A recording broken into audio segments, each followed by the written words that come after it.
If your steering wheel has more traction than your actual tires, that's a big O no. Thankfully, for all your car's big O no's, there's always a big O yes. Now through February 2nd, buy 3, get 1 free on select sets of 4 Aspen Touring AS or Mesa AP2 brand tires with paid installation purchase. Big O Tires, the team you trust. Disposal fees extra and up to 10% shop fee based on non-discounted regular retail price not to exceed $35 where permitted. See store for pricing. Eligibility may vary. Not valid with other offers. At participating locations, no cash value.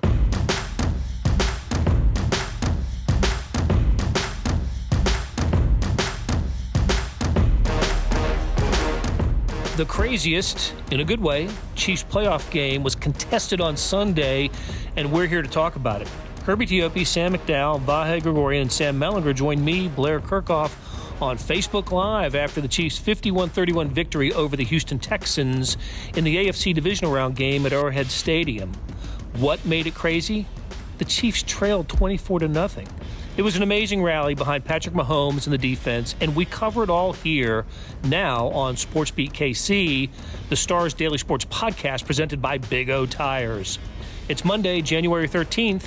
Hope you enjoy. Welcome to Red Zone Extra on Facebook Live, Chiefs playoff edition, and what a game we saw. We're going to talk to Sam McDowell, Herbie Teope, Vahe Gregorian, and Sam Mellinger will be along in a few minutes. We want you to join us with your questions and comments. You know where to go. You know what to do. Send them along. And guys, I was thinking about this right after the game, that for all the ways the Chiefs have lost playoff games in their history, and really most recent history, and often here at Arrowhead Stadium, they won a game today that'll stand with one of their best victories of all time. It's a forever type of game for the Chiefs to win a game down 24-0 and to roar back like they did. I was stunned. I was stunned. Yeah, I mean, just knowing the history of this place, especially, just puts it in that kind of perspective. You know, there were 4 or 5 plays in that first quarter alone that, had this game gone the other way, would have been dissected the way the offsides play was, way the coin toss, way the forward progress, way the Marcus Mariota pass, the Andrew Luck fumble that he gets himself and goes back in the end zone. So many plays stand out that you would have dissected those in the same manner, and instead just none of that mattered. And what I wrote about is I think it's because of the quarterback. I mean, the quarterback is just different level. He changes the history. The history of this place suddenly becomes a whole lot less relevant when you've got him on your side. He starts a new history, right? Agreed. You close a chapter. Everything until, Pre-Mahomes, after Mahomes. Yes, before after Mahomes and after Mahomes. The AM. But it's not with the fans quite yet, I don't think, because the fans have experienced the history that Patrick Mahomes has not. Correct. And one of the things that was interesting that he said in his press conference after the game was where people were asking him about, we all saw him doing those sprints after they scored touchdowns that were 60, 70 yards, getting the fans into the game. And I thought it was pretty telling, and I don't remember the exact quote, but he said that he was reminding the fans that we're not giving up, this game's not over. And for the player to have to say that to the fans, I don't know if that's necessarily the way he meant to frame that, but I still thought that comment was pretty interesting. Herbie, you've seen, you mentioned this, that you've seen 2 of the crazier games in Chiefs playoff history that are now diametrically opposed to each other, right? Because what today represented was it tied for the 4th greatest deficit overcome in a postseason game. And number 2 on that list, the Chiefs are involved in, on the other side of that, the 28-point lead that they blew against the Colts in 2013. So, I mean, you've seen both ends of this thing, but Mahomes is a difference maker, isn't he? Mahomes is absolutely a difference maker, and I think in the first quarter, and I know I'm guilty of this too, when they were down 24-0, and I know some fans out at Arrowhead Stadium, you could hear a small spattering of boos out there. It got loud at one point. It did. You guys are right. Boos. We heard boos out there. I don't know if you guys heard them on television. We heard the boos in the press box, in the enclosed press box. Because of all the expectations. There's so many high expectations with this team, especially with Patrick Mahomes, and to go down 24-0. people were throwing up their hands. Oh, here we go again. Even our esteemed colleagues, Sam Mellinger was tweeting out. He was laughing about it. Here we go again. It's the most colleague. It's the most chief. What do you say? The most chiefy thing ever? Because it was. I mean, it was like they go into this game. They're sitting there. They entered this game like I think an 8.5-point favorite. So 9.5 by the time it closed. 9.5-point favorite. You're thinking total domination, and it just didn't happen. But Mahomes happened. And that's what turned this thing around. There were a lot of things that energized this comeback. Mecole Hardman's 58-yard return for not for a touchdown, but got him into Texans territory, and they were able to score a touchdown on that when Mahomes hits first good play of the Williams. game. Yeah, First good absolutely. play of the game was that Mecole Hardman return. Someone had to make a play, and Hardman did it. And then I Mahomes disagree. carried I from think there. Frank Clark's sack was the first That's big true. play of the game. They forced the first punt, and then Tyreek Hill fumbles the muffs the punt. So there was that. Gabe Rodriguez wants to know if I lost your comment here. Let me find it here, Gabe. That if the week off had anything to do with the way the Chiefs came out a little rusty or a little off. I don't think that's the case. Heck, Andy Reid after buys is unbelievable, right? Correct. I can't explain why they came out the way that they did. Let's count the things that went wrong, and you can pick any phase. It's only a 30-minute show, right? So defense, I thought it was interesting. Texans win the toss, neglect to go on offense first, right? Correct. And I think a lot of that had to do also, they know they're facing a potent offense. If we have the opportunity to score points, let's jump ahead first, as opposed to fighting a potential 7-0 deficit. Turned out to be Bill O'Brien's best and maybe only good move of the game. but there's a miscommunication in the secondary. Yep. And was it Fuller? No, Stills. Kenny Stills. Wide open on the 54-yard touchdown. Okay, so you think, there's a big mistake that they'll squabble about over on the defensive side. They'll get that straightened out. Well, the first offensive series for the Chiefs, Eric Fisher jumps off, False start. False start. Thank you. Travis Kelce drops a third down. Would have been a first down conversion. Also wide open. Right, also wide open. So the Chiefs have to punt. So already the defense and the offense are involved in this disaster. Here come the special teams. Here comes the special teams. Boom. The second block punt this season, the second block punt in the divisional round in 2 years because the Colts blocked a punt for a touchdown here last year. Yep. So equal opportunity disaster for the Chiefs. Everybody had pitched into a disastrous start for the Chiefs. I didn't think they were going to be able to overcome that. I really didn't. I didn't either. I made careful to say the game felt over and this game is over, but inside the stadium, it felt insurmountable because I think what's most surprising about this, and I know the 51 points in 3 quarters is a record, but for them to only score 7 points the rest of the game, I think you thought even if the Chiefs offense gets hot, can the defense hold them to 7, 14, something in that neighborhood to give the Chiefs a chance? Even then, you're just giving your team a chance. Robert Nagel says he doesn't think the Stills touchdown happens if Thornhill's in the game.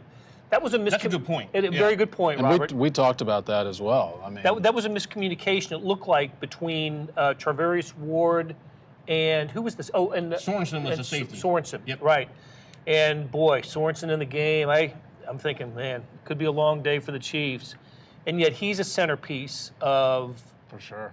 the game turning around. After the Texans make it 24-0, well, first of all, the first great thing that happens, we just mentioned it, Mecole Hardman brings back the kickoff. A game after he had a 104-yard kickoff return for a touchdown against the Chargers, he goes 58 yards, sets up a short field, and then boom, boom, they're in the end zone. Like Two plays, right? And that was major, just to score quickly. But even then, now you turned to me or I turned to you and said, what do they have to do to make it a game by halftime? What do they have to get it to? 10 we points. said 10. We all said 10 points. All of our the 3 of us and the 2 players to be named later, we all said 10 points was what you would feel good by halftime. Right. Instead, Mahomes happened. Yes, Mahomes happened. Well, first of all, Mahomes, the touchdown pass to Damian Williams, Mr. January football for the Chiefs, Damian Williams, touchdown reception. And I can't remember the order. Oh, the next defense gets a 3 and out. Texans drop back to punt. And on 4th and 3, Bill O'Brien makes the call of the game. Man, was that a dumb call. Oh my gosh, I could not believe he snapped to the up back. I noticed the up back was kind of sliding over, right? Yeah. Justin Reed, yep. Yeah, Justin Reed was sliding over. And I didn't talk to Sorensen after the game. I don't know if either of you guys did. I know Vahe was looking for him.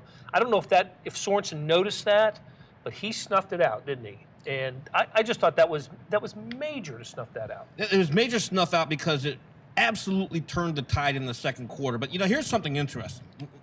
I was in Andy Reid's press conference, and he actually complimented Bill O'Brien for making that call. He's like, he said he understands O'Brien's probably going to get.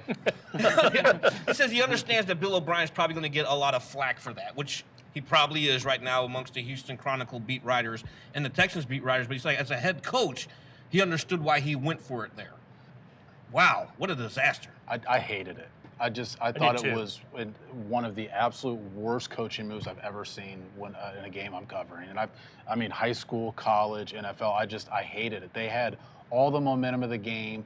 If you get the first down there, it guarantees you nothing because you're on your own half of the field. Mm-hmm. If you don't get it, it guarantees the Chiefs cutting a scoring opportunity. Yeah, because they're in field goal range already. I mean, I just thought the risk reward was so slanted that, like I said, it was the worst coaching move I've ever covered.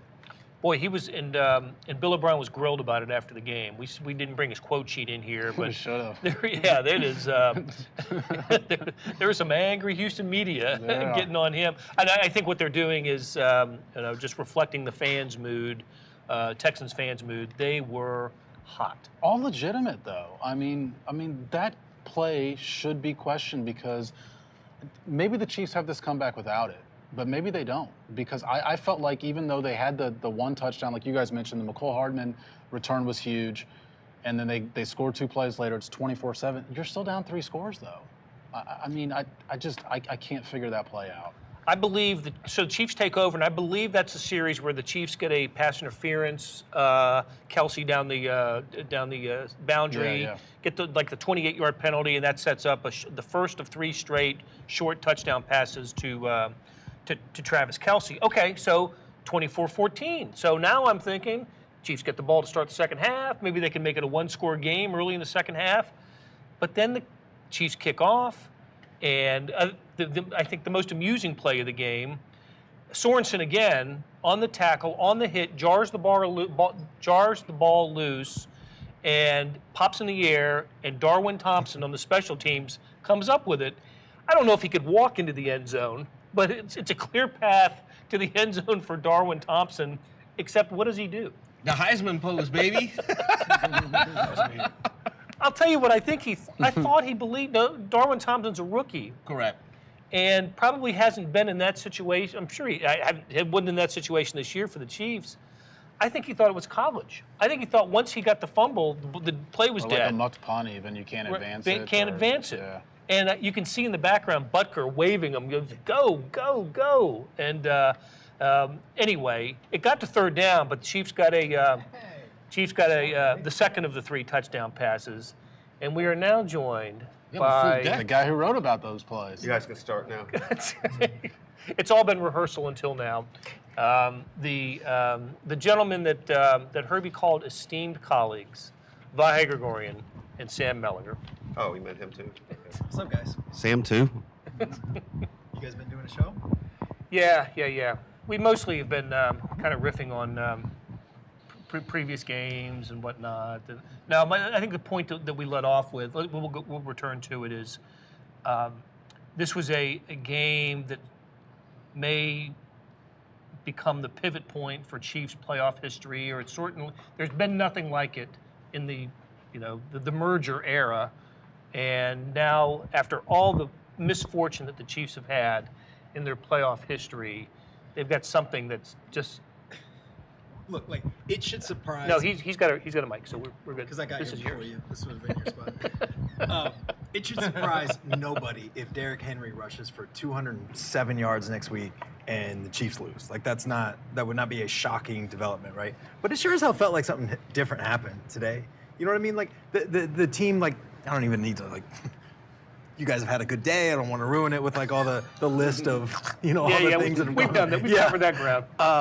But like to win that's now the Texans' problem, right? Yes. Like remember that time we lost a playoff game up 24-0 or what? Like remember that Part of their time? history. Remember the time we gave up touchdowns on 7 consecutive possessions? Yeah. That's their problem now. The Chiefs are on the other side of that.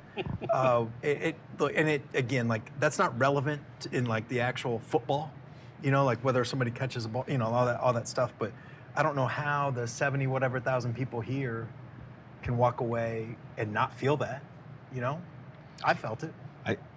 You do feel it. What's interesting about this is the sort of stuff that you like to look at when you're reverse engineering how something goes. Like, so you could see that was the moment, but we don't have that ability. We're in the moment. So, I mean, it feels like something that was so dramatic. You need something almost like that to purge those past feelings. Mm-hmm. But boy, until it changed. Yeah. That was, I don't know how many different ways we could all describe it. You guys probably already talked about it, but I mean that even a catalog of all-timers that just can take you to your knees. This would have been pretty tough. I was struck by this. Like I'm not somebody that says like athletes choke very often. Like I don't know the last time I've said that. It's been years. But it looked like the Chiefs were choking in the first quarter. I mean, it was just mental, just dropped passes, like just timid kind of mistakes. And then it looked like the Texans were choking in the second quarter. I've just never, that blew my mind. Just to see the thing like happen that quickly. Bill O'Brien's got some questions to answer, man. I know you guys talked about that. But. One more thing that when we were talking about that I didn't mention, because we feel like the quarterback changes a lot of this history, Totally. and one way is of course the performance he had on the field, but a few of the teammates I talked to mentioned that he gave a speech when they were down 21-0, 5 seconds into the second quarter, they said, after the first play. And he's talking about the X's and O's of playing against man-to-man, because they saw a lot of it today. They prepared for 2 weeks thinking that's what they're going to see all in the playoffs. They weren't doing much. But they all remember that he closed that speech with, hey, let's go do something special. And it sort of resonated with all Was of Daniel Sorensen in that huddle? Yeah, we covered him. Matthew Brownfield, as a fan, you no longer feel like you're out of a game never feel like you're out of a game with Patrick Mahomes. That's never been more true than today. I don't know if in the however many games he has started for the Chiefs, 30-ish, whatever, somewhere around there. Give or take, yeah. He's never been down 24-0. He's never had to deal with that kind of deficit. I mean, somewhat famously, at least in Kansas City, he's never lost by more than 7. Right. I was thinking about Right. that when they were down big. Yeah. Probably been down big a lot in college. Yes. That's right. They only lost by 40 at Iowa State. More than 7. Like, that Rams Got game him was so drafted crazy, here. I can't remember it. But it's just the Chiefs have had a path to the Super Bowl for most of the last 5 years, 6 years, something like that. But it's a narrow path, and everything had to go right. Like everything had to go right, the execution, all that stuff. Like Mahomes just gives you a big old margin of error. You can mail in the first quarter and totally screw it up to the point where you're getting deservedly booed at home, and then you end up winning by 20. I don't know what crazy. I don't know what everybody was feeling, but we kind of all talked during the game, and I think we all sort of felt this not really over. It's not good, Yeah. but not really over. And I really do think things like seeing the other side of this in Indianapolis, things like Mahomes, and things like even the Royal stuff we've seen, it makes me more patient with having any need to feel a sense of conclusion. I think it got to be 28, and maybe it's a little more dicey. But I you kept feeling like they score one touchdown, well then it tilts the way the game goes. You didn't quite know they'd then get 2 gift touchdowns with those special teams plays, but they did. 3 touchdowns in 201 seconds. That's pretty good. And That'll play. what was it? It was 34 points in under 15 minutes, right? Because it was 13-31 over the 2 quarters. 41 in 20 minutes and 16 seconds. They were on a 41-0 run. I don't know. 7 and 8 in the red zone. That's 7 of 8 in the red zone. 7 of 8 in the red zone. That's First team in postseason history to trail by 20 and win by 20. I mean, there's a lot of that. There's a lot of Chiefs these have done types a lot of firsts. firsts. there are a lot of playoffs, firsts in the day. Right. They've done a lot of firsts. Biggest comeback in Chiefs history. We all saw the previous record was the 21-point deficit they had to the Chargers on the opening day of 2016. But I wasn't here. that's right. That was your first year gone. But Where were you? were you guys with me that was there a moment though in the second quarter when you thought, oh, okay, or did you need the collection of plays to be convinced? I thought the fake punt, especially on the heels of That 4th and inches, and look, like I'm a go for it guy, but I thought kicking it there was totally, kicking the field. Go 24-0. It was reasonable. I get the idea of trying to step on a throat, 4th and inches. You've got that kind of team. You feel like it, but I understood in that situation. But that fake punt, what's he doing? That was crazy. That was bonkers. Like that to me was like, oh, like the other team's going to make some mistakes too, and now this can go. And, and they can call it aggressive, but it reeked of desperation. Stupid. For a team and stupidity. Yeah. But it did. It felt like desperate and At a time they didn't need to be desperate. Exactly. I mean, they're in the driver's seat there. It's Just 24 don't make to 7. mistakes. Right. Right. It's 24-7. Manage the game from there. Yeah. You can make a case. I won't agree with it, but you can make a case for going for that 4th down, the fake punt. But if you're going to do that, then why not go for your 4th and inches? Yeah. Like that's the part that just there's no chain in this logic. Like, Well, I guess theoretically it was the surprise factor. Yeah. You go for it. Got them right where they want them. You go for it on the previous drive, it sets you up to get 4 points. Yeah. Rather than getting 3, you're getting 7. You go for it there, and this is what we talked about. You got to get 50 more yards to get in field goal range. I mean, it just there's no reward for getting it there. The other thing, And you've got a good offense. You don't have to be desperate there. It was such a good offense that if one team showed a blueprint how to play the Chiefs this year, it was these guys in the regular season holding the ball for 40 minutes and rushing for 192 yards. They had the people to do it. Yeah. They just Carlos Hyde. yes. The other thing, remember this. We're going to get to that. We're going to get to Frank Clark. Another one of these funny numbers from tonight, though. You guys may have brought this up earlier, but the Texans had 20 was it 21 or 24 in the first? 21 in the first quarter, right? Yeah. They scored 47 all season in the first quarter, through 16 regular season games and a postseason game, and they might have thought they could score some more points. Like again, the desperation point on, well, we got to do something crazy here to have a chance while we're up 24-7. I just Mitch Schwartz said something. He always says something interesting after games, but he talked about next week. We're playing a team with, he used the word insane run game, and we can't get down like this because if we do, they're just going to pound the rock, and then we can't come back. And I'm like, that's what they should have been doing. Yes. The Texans can do that too. It's interesting because remember, I actually turned to you before halftime. I said, if the Titans are up 24-0, I don't think this comeback happens. Yeah. Because Derrick Henry is going to get the rock. Right. No, that's right. Yeah, heck, and I remember thinking 14-0 might do it for the Titans. Yeah. If they get a 2-touchdown lead, it's going to be difficult. It will be difficult. So we're talking about the AFC title game against the Tennessee Titans, the 9-7 Tennessee Titans. We'll spend a lot more time this week on at our Big O Tires appearance talking about the AFC title game. I want to talk about this game some more because it's just so bizarre. It just really is. I had so I pick a player of the game, and I thought Sorensen deserved certainly some run. Travis Kelce, I thought. Frank Clark ends up with 3 sacks and some interesting comments, I thought, after the game. I know you didn't bring any of them here. Did you remember any offhand? Oh, heck yeah, I remember. I didn't get my phone, but Well, I do know, after the first game, Carlos Hyde, if y'all remember, he scored on a touchdown. Beth, He yelled. do you have a bleep button?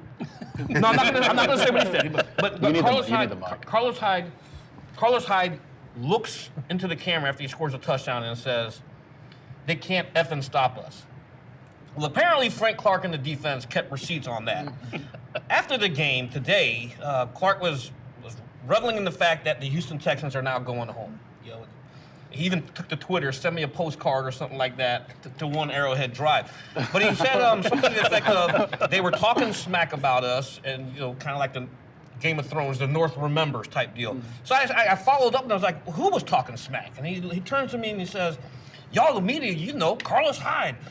Basically in a nutshell, he says, Carlos Hyde, our job wasn't to stop Carlos Hyde, our job was to stop the Houston Texans. But at the same time, they did that, but they also stopped him. Carlos Hyde didn't do they did both. Bleep. Carlos Hyde in this game ended, starts with an S, ends with a T. But Carlos Hyde this game rushed for 44 yards, 13 carries. That's an average of 3.4 yards per carry. First game around, he anchored the Texans rushing attack that had 192 yards and 3 touchdowns. He had 116 yards. So, yeah, he's right. He didn't do anything this game. The best part of that, to me, was he wasn't even asked, like went out of his way to say like they were talking this trash and we embarrassed them, all this stuff. And then he calls out Carlos Hyde like specifically by name, and then he ends it with, "But we keep all that stuff in house like always." That's amazing. That is amazing. Not in the house anymore. Well, you should have asked him, what other things do you just keep in house? He posted it on Twitter, you said. Send us a postcard. That's just amazing. So we love Frank Clark here. Yes. Right. He didn't do any of the tear side effects, did he? Like he did with Not that I Phillip saw, Rivers? but That was an on-field thing. Would for him. not surprise me. Todd Bryan noticed that the Chiefs said that they ran out of fireworks because they'd scored so many touchdowns, and yet somehow fireworks appeared at the end of the game. There may have been a little point of effect there on that scoreboard, huh? I think so, too. Is that the implication? Many of our in our audience want to know about Chris Jones, and take us through the Chris Jones day, the Chris Jones story. It started Wednesday, really, with him showing up on was it Wednesday or Thursday? Yeah, he Thursday showed up in the injury report. Showed up in the injury report Thursday with a calf injury. Andy Reid talked to us on Friday and basically said he tweaked it. Now, Jones came out during pregame warmups. Actually, before pregame warmups, he was out there with some of the Chiefs medical staff, the athletic trainers, and position coach, and he went through a quick warm-up, and then they deemed that he just couldn't go. Andy Reid said after the game, he didn't offer any details. He'll get that to us probably, well, not Monday, because Guys will just be coming in. Yeah, the guys will just be getting in. But from what we know, it is a calf injury, and I think they wanted to err on the side of caution here. Because he was out there, he had a sleeve and a brace on his lower right leg. About 2 hours before kickoff, he's on the field with Rick Burkhalter and the training staff, and moving laterally and doing light jogging and trying to see if he could go. And I guess it was determined. And we didn't know until like the inactives were announced that shortly before the inactives. Correct. Right. So another half hour to 45 minutes, we didn't know he was not going to go. Listen, I thought that was a cause for concern. You're losing your Pro Bowl defensive tackle against a team that ran roughshod over you the first time, and he didn't play in that game. I just thought, listen, I know this Chiefs defense is a different animal than it was in Week 6. Guys like Mike Pennell and Xavier Williams was available today, and guys that didn't play in Week 6, but still losing Chris Jones, and then the Texans get off to that start. I had maybe this is a total misread of the situation, but I wonder if Chris Jones' unavailability had an effect on sort of the way the Chiefs started out today, and guy didn't warrior up. Maybe they thought, well, he should be out there with us, and he wasn't there. Might have been a misread. I hope to talk to Chris Jones this week about it, and who knows if he's going to play. And we probably won't be able to talk to Chris because now the Chiefs operate. Yeah, he'll have to put a full practice in all the way up until Friday before we can actually talk to him. The fact that he came out to at least give it a go, I think, shows that it's not a serious long-term injury. But and the three of us talked about this pregame. It was so quick that he tested it and was gone off the field that it was pretty clear that he was not going to go, I thought. And again, we talked about it. I mean, the calf muscle for a defensive lineman is your first burst off the football. And if you can't get that going for you, then I don't know if it's a situation where he's maybe just not gutting it out. I feel like it's a situation where he's not going to be as effective as a fully healthy. Colin Saunders and Mike Pennell both made plays today. One of the things that you guys may have talked about it also before I got here. You probably talked about a lot of things, but I'll tell you what, it also reminded us, though, today of how depleted or how different Frank Clark was back then in the first Texans game. Yeah. Because he was a pretty big factor today. And that there's I think we tweeted it, but the one sack, he ran 42 yards on the play. It took 10.8 seconds from the first one to the third shot at Watson, and I don't think he could have done that with the pinched nerve in his neck. Right. So, he probably stepped in a little bit for Chris in that way himself by being such a presence. Todd Bryan wants to know if Anna's going to call during the show. I hope not. Oh, your daughter? Yeah. If Anna's checking in, she will not. She doesn't. I don't even know if she knows that she's played today. Hey, one other quick Chris Jones point. Tyrann Mathieu said that he was trash talking the Texans the whole game. The Chris was, so he was active in that sense. Brian Johnson noticed that Deion Yelder, not a bad tight end. Good hands. He had the catch right out of the. Here's the thing. I remember telling you. It's funny we have these discussions during the game, right? The Chiefs haven't been good at first possessions of second halves. I think chance to, put a team away and they don't do it.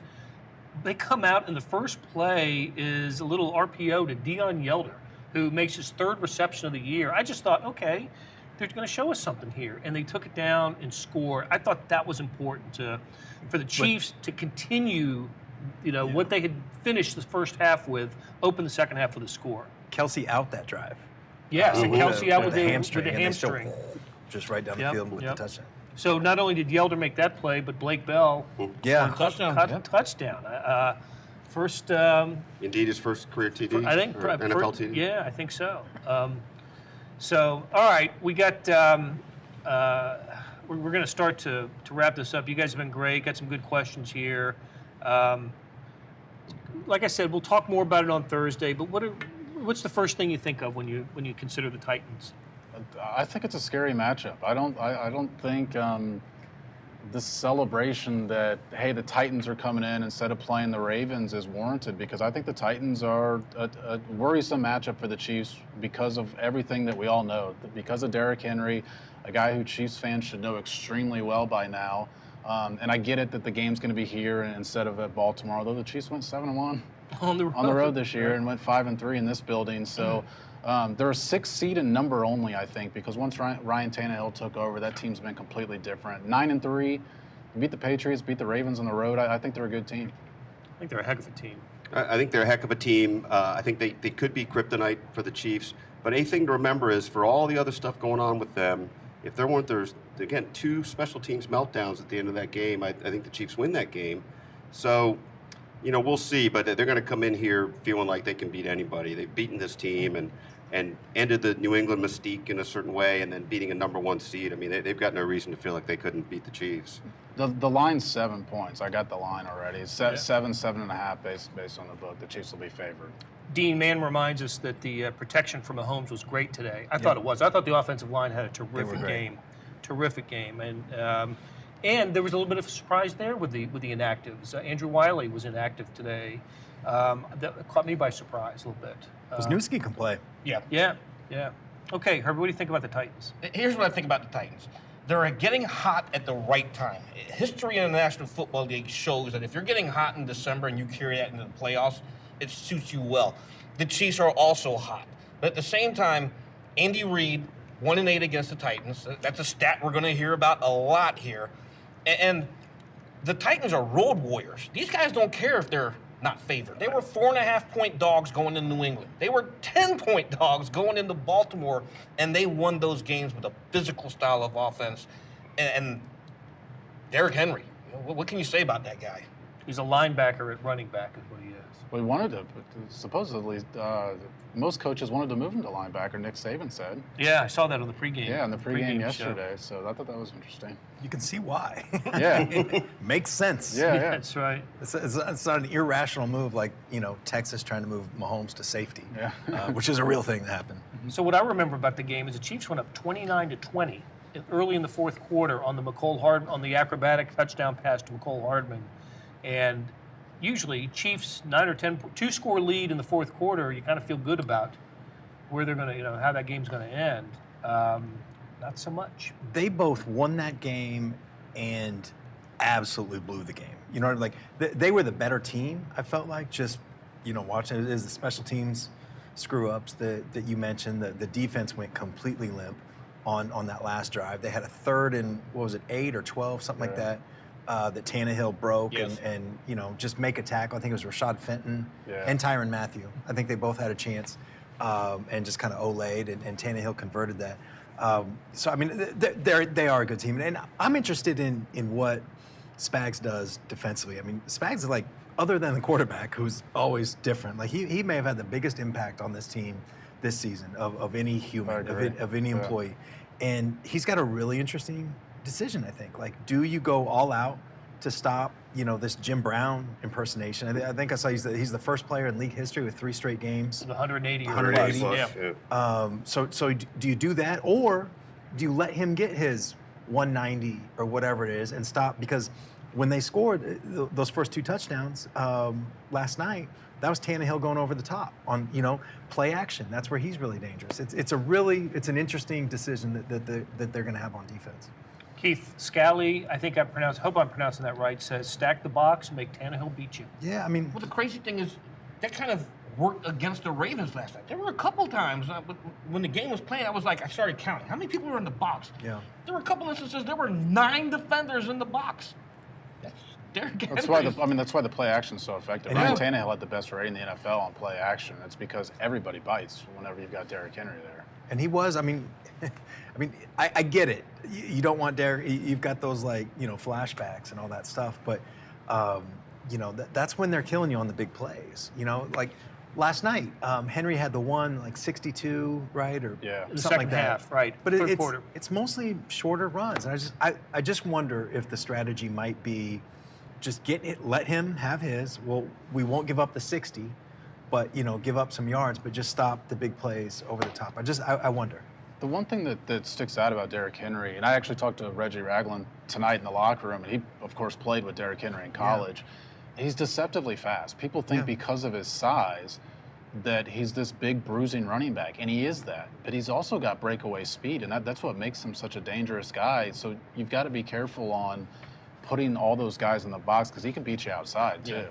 There was a next-gen stat I saw where he had some long touchdown, and they had him at 20-some miles an hour, sprint speed. And I think he was nursing an injury at the time. It's just absolutely ridiculous. Tyreek runs. Just absolutely just. Would Derrick Henry compete with Tyreek in a race? They said he was a 4.5 at the combine. He had a broken ankle, too. Yeah. It was unbelievable. It was remarkable. I don't know. Do you get a sense that everything's coming up Chiefs these days? I do. The Dolphins beat the Patriots. Right. How was that happening? Yeah. This should have been a wild card game. Right? The Titans go to Baltimore and win, so the Chiefs are home next week. Yeah. And this happens. And then this happens to instill confidence in this Chiefs team. I don't know. Coming up Chiefs. Look, we were talking about this before the season. This is one of the first seasons that I can think of that you went into already thinking Super Bowl or bust. And the season has only reinforced that feeling. Yeah. And I think this is what you were writing about, too, for tomorrow. Yeah. Okay. You got to do it, man. Yeah. Before the year, I kind of felt like if they lost in the AFC Championship, it can't be considered success, but it's hard to say that's a failure. Now I think that's a failure, At this point, especially with the opponent, with the venue. Yeah. With the venue. You're going to lose at home in the AFC Championship 2 years in a row as a betting favorite. Yep. That's not what you want. I had a buddy bring this up last night, and I think it made a lot of sense. This is a little reminiscent of KU when the bracket opened up for them and they had VCU in the Elite Eight to get to the Final Four.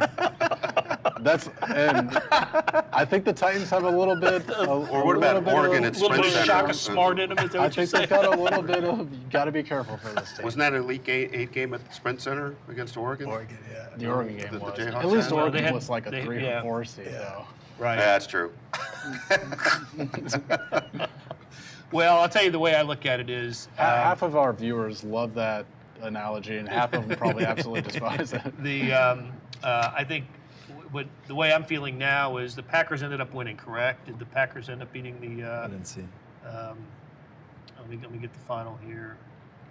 Oh, only up 5. Oh, okay. So they have the ball. Let's just say the Packers are going to end up beating the Seahawks. Packers will end up winning the NFC because this postseason is going to end up being a Chiefs redemption tour.